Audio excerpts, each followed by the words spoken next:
In this video, we're going to take a look at accounting. Basically, this is a software for small businesses, but it's worth it for you or not. So we're going to take a look at the pros and cons. So we're going to start with pros. So free and open source, no licensing cost and fully customizable. Run it in the cloud or on your own server.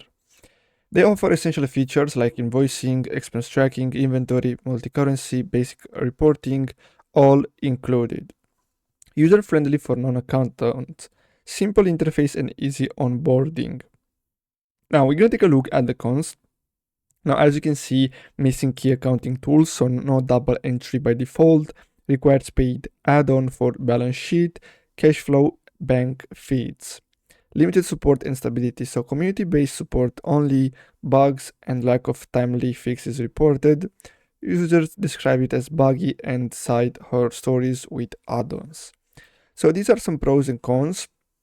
I really hope you found this video helpful. Don't forget to like and subscribe. Thanks for watching, guys.